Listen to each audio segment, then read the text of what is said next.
Bon, et bien salut tout le monde. Alors je sais que la vidéo que je vous avais promis la dernière fois, c'est-à-dire le montage de l'amortisseur de R6, donc sur la moto de Mike qui est là-bas, je vous l'avais promis, sauf que j'ai eu un gros problème, c'est-à-dire que j'ai changé de portable et je suis passé de mon Note 8 à un Huawei P30 Pro, c'est celui avec lequel je suis en train de filmer. Vous voyez que la résolution est assez dingue.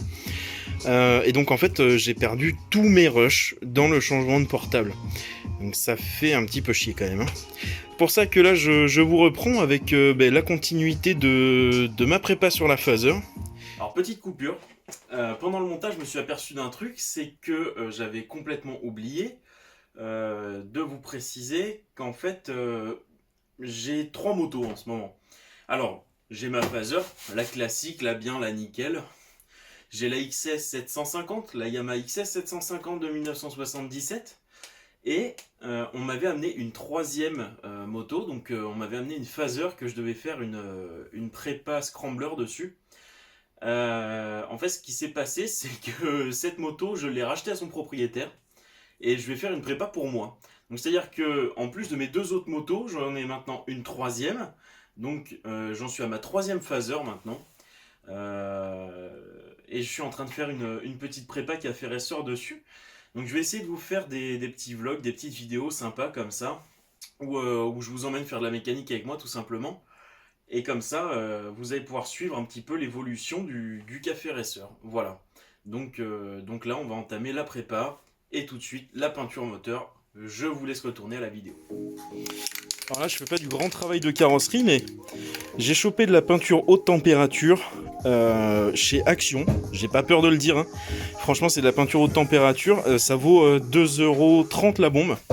Mais quand on voit le résultat, eux ils disent 800 degrés, je crois. Ouais, 800 degrés. Enfin, Mike, lui, il l'a déjà mis sur une ligne d'échappement. C'est resté à vie dessus. Hein, donc, franchement, très bonne qualité. Un rendu vraiment très bien. C'est sûr que c'est pas de la grande carrosserie, mais franchement, pour repeindre un moteur, voilà, on va pas se mentir. Hein, c'est pas. Alors ce carter là, je vais le remplacer parce que j'ai toujours le moteur que j'avais cassé, enfin mon deuxième moteur que j'avais cassé, j'ai toujours. Vous voyez là, on voit que le carter il est un peu abîmé.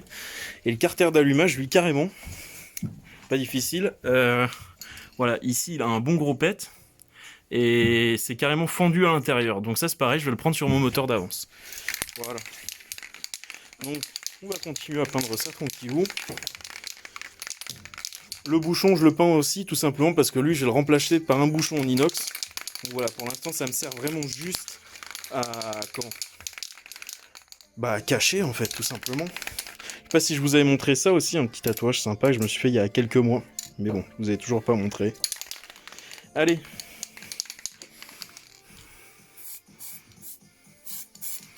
Alors, en premier, je fais ce qu'on appelle un voile. C'est-à-dire que ça va me servir pour l'accroche de la peinture. Ah oui, c'est vraiment pas épais. Alors, d'abord, ce que j'ai fait, c'est que j'ai décapé le moteur. Après l'avoir décapé, je l'ai poncé au 240. Parce que vraiment, pour la haute température, il faut une bonne accroche. Et de toute façon, après, on a un résultat bien lisse. Donc, j'ai poncé au 240. J'ai dégraissé. Donc, utilisé du dégraissant de carrosserie. C'est un dégraissant avant peinture. Et puis là, bon, après, je multiplie les couches pour avoir un bon rendu. J'ai même repeint le démarreur. Enfin, tout, quoi. Histoire de vraiment bien protéger le moteur. Je me prends pas trop la tête, ça je le cache pas. Pourquoi? Parce que je vais le repeindre aussi, mais pour l'instant, je l'ai même pas préparé, je l'ai même pas poncé, rien. Donc c'est pareil, ça me sert à cacher le haut du moteur. On voit que même mes bougies, je les ai pas protégées. Pourquoi? C'est les anciennes, donc ça me sert à cacher les puits de bougies. Hein. Et par contre, je repeins le milieu du moteur. Donc une fois que tout va être repeint, je change les bougies, je remets des bougies neuves. Voilà, ça me sert tout ça vraiment à cacher pas cacher la misère, mais ça me sert à cacher pour la peinture, quoi.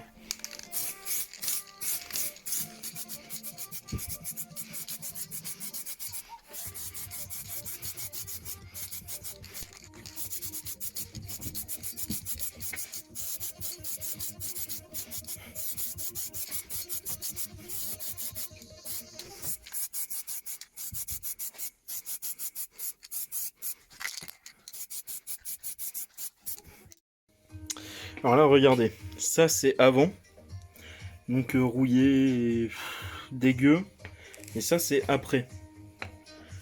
là, voilà. Alors là on a des espèces de micro rayures, mais on est en train de le polir. Et vous voyez, ça va quand même beaucoup mieux. On n'a plus de points qui vont attaquer les joints spi, rien. Putain, à la vidéo ça se voit vachement les micro rayures, mais vous inquiétez pas, ça va revenir.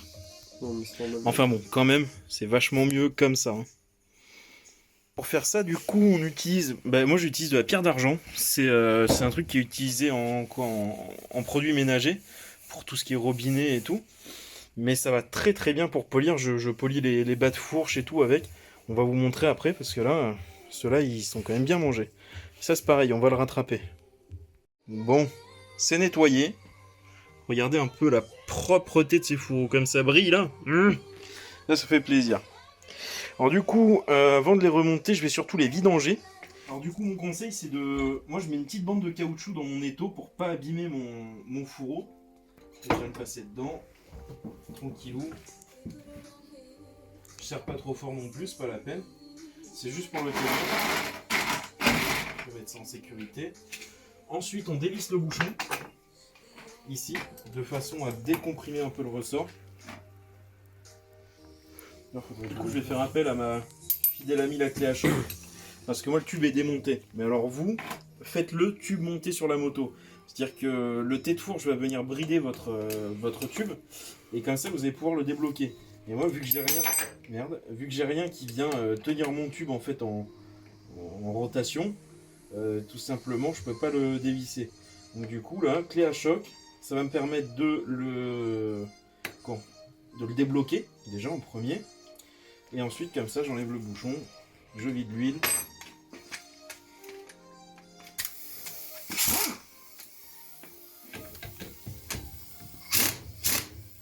Voilà. Comme ça, là, au moins, il est décollé. Là, maintenant, il ne me reste plus qu'à redévisser ça. Ça va décomprimer le ressort.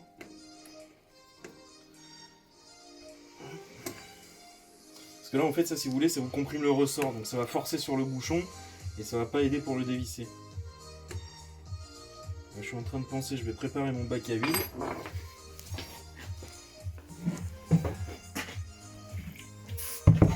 Juste à côté.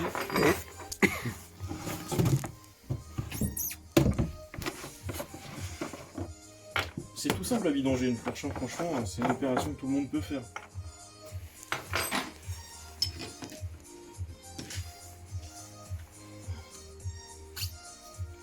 Alors là, après ça vient à la main et en fait il va falloir venir appuyer sur le bouchon, sinon le truc il va sauter, vu qu'il y a le ressort qui le comprime derrière. Vers la fin normalement ça saute un peu, quoique sur ces fous. Bon voilà, c'est tout. Donc déjà ça va pas ici. Je vais venir le mettre là. Ensuite on a une petite rondelle à l'intérieur. Tiens regarde, tu peux venir filmer si tu veux. Moi pour l'attraper, je me sers d'un aimant et d'une clé comme ça. Voilà. J'aurais dû me préparer du papier.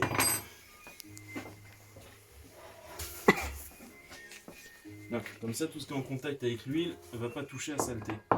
Je mets tout ici. Là, j'ai une entretoise. Il ne doit plus rester beaucoup d'huile dans cette fourche, parce que normalement, ça vient bien au-dessus de ça. L'huile. Et alors là, c'est la partie où ça pue, parce que l'huile de fourche, vraiment, c'est horrible. Voilà.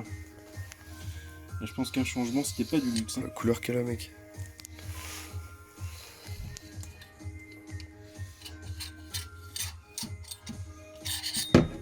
Là.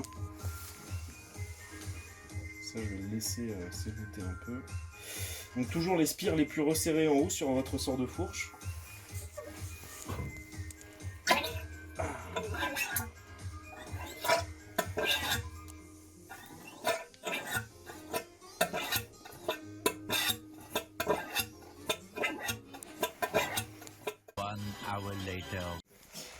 Bon, je viens d'acheter ça, parce que du coup, il manque une partie de mes outils. Donc comme ça, je l'aurai. Tout neuf, jamais sucé. Ça va être du comme ça, du comme ça, comme ça. On va se mettre ici. Alors, en premier, on va enlever le cache-poussière situé juste ici. Voilà, ça c'est pas le joint-spi pour ceux qui se posaient la question. Et je crois que le cache-poussière était complètement démonté parce que c'est vraiment pas joli là. Hein. Putain, ça m'énerve. Sont pourris comme ça. Bon, alors là du coup ici on a un circlip et je pense que c'est lui qui a dû pourrir. Donc on défait le circlip si on y arrive quand il est pas trop pourri. Hein. Je vais encore y passer ma vie. Tu peux mettre en pause. Hein. Sinon on change la fourche. Une fois qu'on a réussi à dégager une partie du circlip, c'est assez facile d'avoir le reste. Là, il va falloir que je me tape le nettoyage de ça, parce que sinon ça va venir brouiller dans ma fourche encore. Et surtout, attends, regarde, filme l'intérieur. C'est vraiment pourri, quoi. Bon, alors après, on va enlever toute la rouille. On utilise la bonne vieille technique du balai, parce qu'on n'a pas l'outil spécifique à chaque marque. Parce que chaque marque a son outil pour démonter ses fourches. Donc là, je vais venir mettre en pression, si vous voulez, c'est en 3 parties. On a le tube plongeur, le fourreau, le tube plongeur, et une partie en fait qui traverse tout et qui est vissée en haut de façon à bloquer le tube en butée. Donc là en fait je vais venir appuyer sur le tout, ça va bloquer cette pièce. Ça va bloquer cette pièce et je peux venir la dévisser. Là.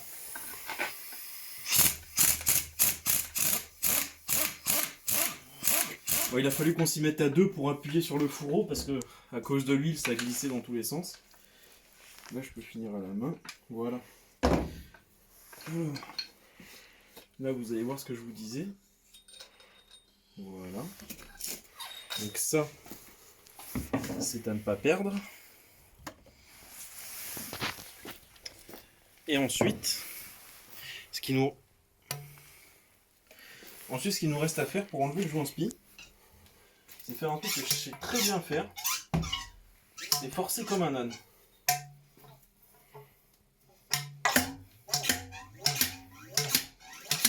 Voilà. Et là, le joint-spi est désolidarisé du tube plongeur. Donc là, on a une bague de guidage, la butée et le joint-spi ici qui est vraiment dans un état dégueulasse. Je vais laisser la rondelle ici. Oui, de toute façon, il est mort, donc on s'en fout. Ça, c'est l'ancien cache-poussière aussi. Là, on voit que vraiment tout est mort. Je crois que je m'étais fait couler de l'huile dessus. Ça va là. Ça, je vais l'essuyer et puis surtout que je vais le nettoyer parce que. En fait, tiens, viens voir. Vider ça.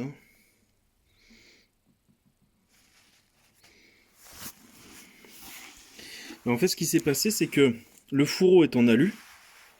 Et par contre, le circlip est en acier. Donc l'acier, lui, est venu rouiller à l'intérieur. Donc là, il va falloir que je me tape le nettoyage. Je vais venir gratter comme ça, là. Et puis bien tout nettoyer. Enfin, une fois que j'ai gratté, je vais venir renettoyer l'intérieur du fourreau. Parce que la merde va être partie dedans. Donc ça, c'est vraiment pas cool. Ça, en fait, c'est à cause du cache-poussière qui faisait plus son boulot. On voit qu'il est complètement démonté. Il a été pincé, même, le cache-poussière. Je pense que ça a été au dernier démontage. En fait, on voit sur cette partie-là qu'il a été pincé, là. Il est pincé, déformé. Enfin bon, du coup, ça va pas. Et c'est ça qui a fait rentrer de l'eau. Comme l'eau est rentrée, c'est venu faire rouiller le circlip. Et la rouille du circlip est venue tout enculer, y compris le tube plongeur. C'est pour ça qu'il y avait des points de rouille sur le tube plongeur. En fait, c'est tout simplement à cause d'un cache-poussière qui déconne. Voilà, c'est tout con. Et ça vient niquer complètement une fourche. Pour faciliter l'enquillage, on va appeler ça l'enquillage du... Comment ? Ah, je perds le mot. Du joint-spi. Du joint-spi, merci. Je mets un petit peu de scotch ici. Hop. Je le rentre là.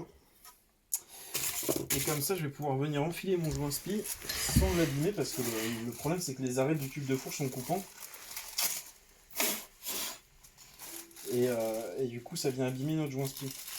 Alors, c'est pareil, le joint-spi, quand vous le remettez, pensez à le graisser un petit peu. Là, moi, j'ai de l'huile neuve ici. C'est quand même mieux avec de l'huile neuve. Hein.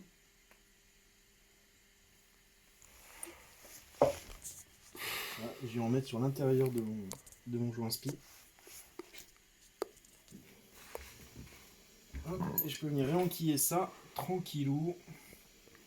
Je le fais tourner et j'appuie. Et voilà, ça rentre tout doucement, sans forcer. Là. Ça, je viens le remettre ici.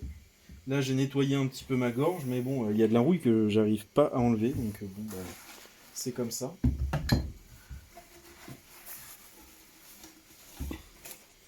Hop, je viens les réenquiller l'un dans l'autre.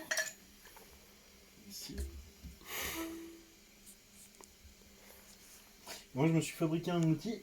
C'est un tube d'un diamètre de 42,5. Et donc, ce tube, je rentre ça. Ce tube, je le fais rentrer ici. Et ça vient appuyer sur mon joint spi.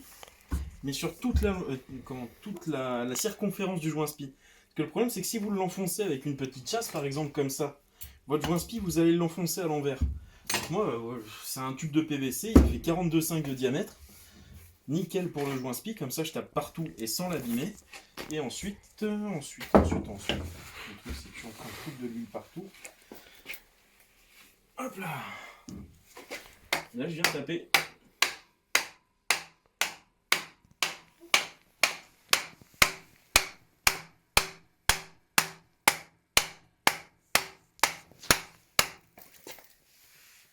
Et donc là, encore un petit peu, je crois. Voilà. Ah, ça a changé de bruit. Et voilà. Et donc le joint spi, je sais pas si on va le voir à la caméra, le joint spi est descendu plus bas que la gorge.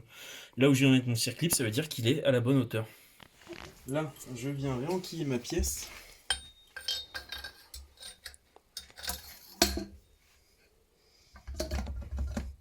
Alors celle-ci, elle est chiante à faire passer.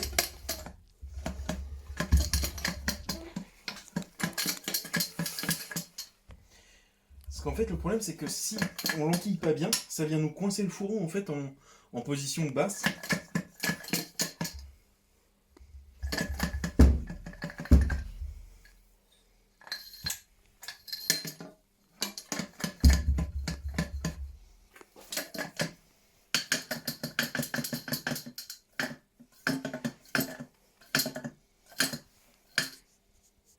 Là, ça a dû passer. Je suis pas trop sûr, mais bon. Là, je vais venir reprendre mon balai pour appuyer sur cette pièce. C'est vraiment pas scientifique hein, comme méthode, mais au moins, ça a le mérite d'être fonctionnel.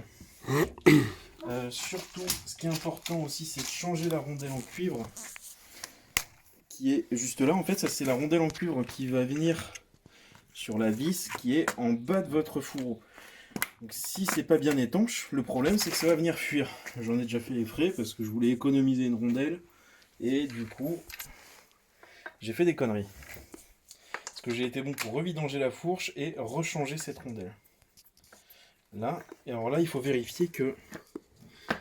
Donc voilà, comme je vous disais, il n'est pas bien enquillé. Et donc du coup, ça me bloque le fourreau. Donc une fois que vous avez redébloqué votre tube, parce que c'est très casse-couille, hein, il passe un quart d'heure, hein, on remet le petit ressort, on remet la petite rondelle, on remet la petite entrepoise, voilà. Là, on remet 495 ml d'huile, ou 475, je sais plus.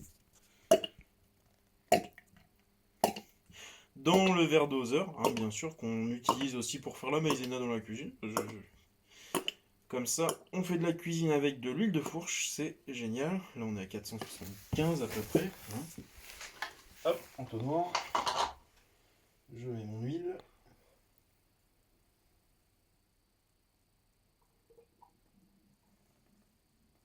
Sans gaffe que ça déborde pas, parce qu'avec le cul que j'ai, je suis foutu de le faire déborder. Rigole pas. Rigole pas. Excuse-moi mec, c'est nerveux. On vient de passer un quart d'heure à se faire chier à cause d'un ressort. J'en ai marre. Ah, putain. Tu sais, ce moment de fatigue mentale, là où tu te mets à faire des bruits d'animaux juste parce que ton cerveau il est en train de lâcher. Bon, la rondelle, le boutonio là.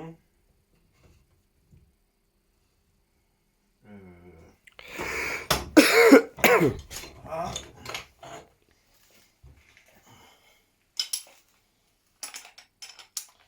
Je referme ça. Donc moi je le resserrerai une fois sur la moto. Je me mettrai un petit pense-bête. Oula, c'est en train de m'énerver ça.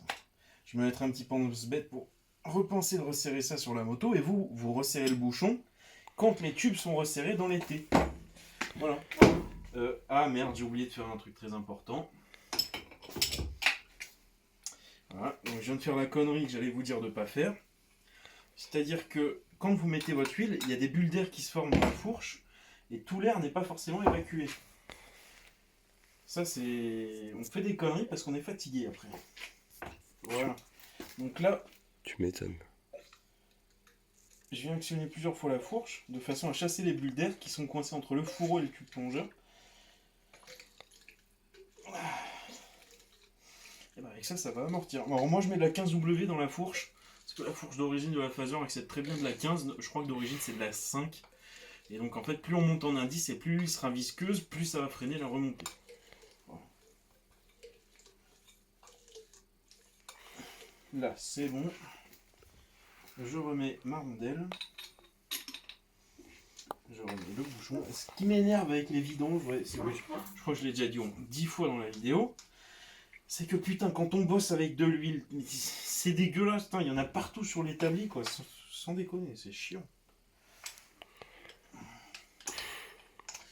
Voilà, donc ça, je le resserrerai une fois sur la moto. Je viens remettre la précontrainte à fond. Je suis quelqu'un d'assez extrême. Je veux bien que ce soit raide. Les motos, c'est des tréteaux.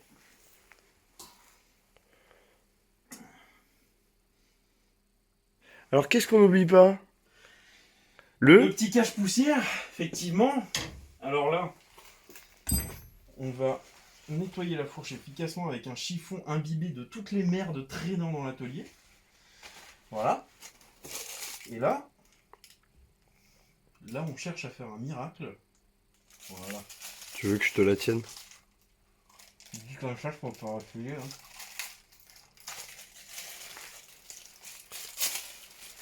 Et là, en fait, mon cache-poussière, j'aurais dû le remettre avant de refermer ma fourche.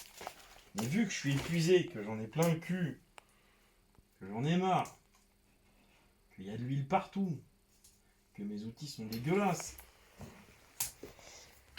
Là, je viens reprendre un petit peu d'huile.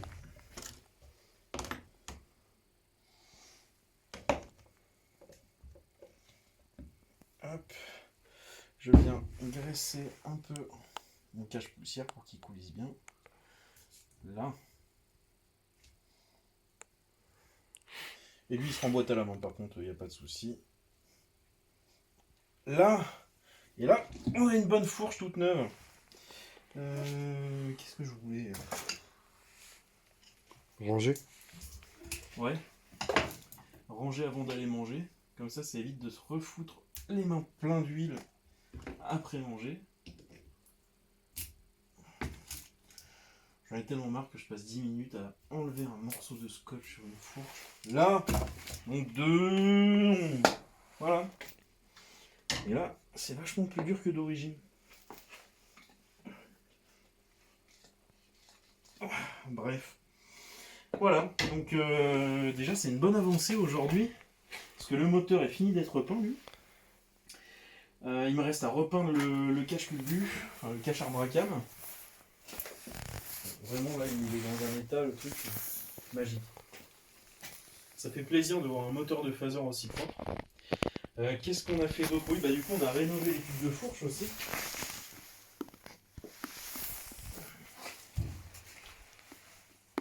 Là, ils n'étaient pas dans cet état-là.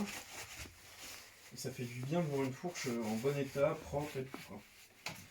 Ah oui, et puis ici on a des protèges merde en fait, ça évite que toute la merde vienne se coller sur le fil de fourche. Je les ai repeints mais ils sont dans la maison en train de sécher, donc voilà, déjà c'est une bonne étape là. Il me reste à peindre le cadre.